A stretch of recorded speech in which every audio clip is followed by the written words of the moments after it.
उत्तराखंड में कुछ बड़ा हुआ है। आंगनबाड़ी वर्करों को लेकर बड़ा फैसला आया है। सरकार ने आखिरकार मांग मान ली। लंबे इंतजार के बाद आई खबर, रातों रात कर्मियों की किस्मत बदलने वाला फैसला। कटौती पर भी क्लियर स्टैंड।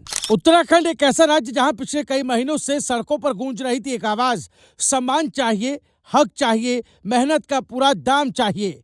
ये आवाज थी आंगनबाड़ी वर्करों की, जिसे पुष्कर सिंह धामी की सरकार ने न सिर्फ सुना बल्कि समझा भी और उसे सम्मान भी दिया। शनिवार का दिन एक अहम बैठक, और उसी बैठक से निकला एक ऐसा फैसला जिसने पूरे सिस्टम में हलचल मचा दी।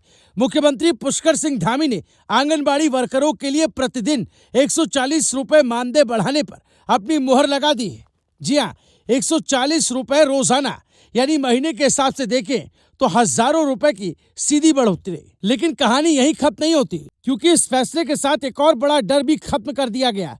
वो डर जो हर आंगनबाड़ी कार्यकर्ता के मन में था, 300 रुपए की कटौती। सरकार ने साफ कर दिया कि बिना सहमति एक भी रुपया नहीं कटेगा, और सबसे बड़ी बात, धरना देने पर भी नहीं कटेगा मानदेय। यानी जो महिलाएं अपने हक के लिए सड़क पर उतरी, उन्हें सजा नहीं बल्कि इनाम मिला है।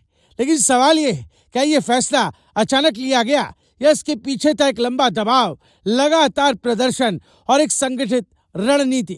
दरअसल आंगनबाड़ी वर्कर, सेविका और मिनी कर्मचारी संगठन काफी समय से आंदोलन कर रहा था।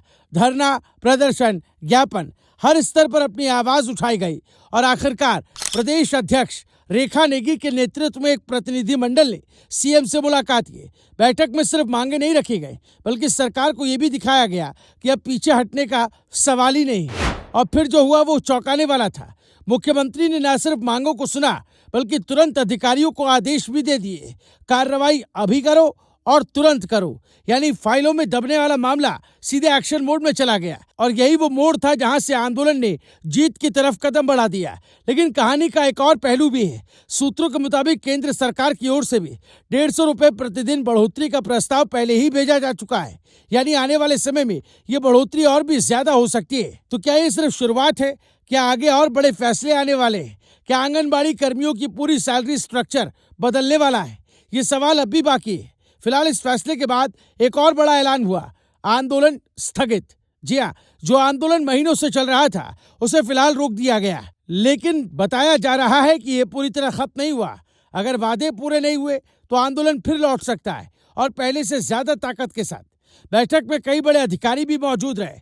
नीतियों से लेकर अमल तक हर स्तर पर चर्चा हुई, और यही वजह है कि इस बार का फैसला सिर्फ आश्वासन नहीं बल्कि ठोस कदम माना जा रहा है।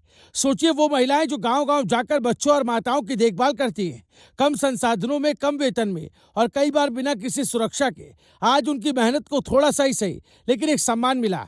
तो ये सिर्फ 140 रुपए की बढ़ोतरी नहीं, ये संघर्ष की जीत, एकजुटता की ताकत और समझदार सिस्टम का उदाहरण भी है। अब सवाल आपसे, क्या आपको लगता है ये फैसला पर्याप्त है? अपनी राय कमेंट में जरूर बताएं, और ऐसे ही जमीनी मुद्दों से जुड़ी बड़ी खबरें सबसे पहले पाने के लिए वीडियो को लाइक करें, अपने दोस्तों के साथ शेयर करें, कमेंट कर अपनी आवाज उठाएं, और चैनल को सब्सक्राइब करना बिल्कुल ना भूलें, क्योंकि यहाँ उठती है आपकी आवाज। ब्यूरो रिपोर्ट, राय शुमारी।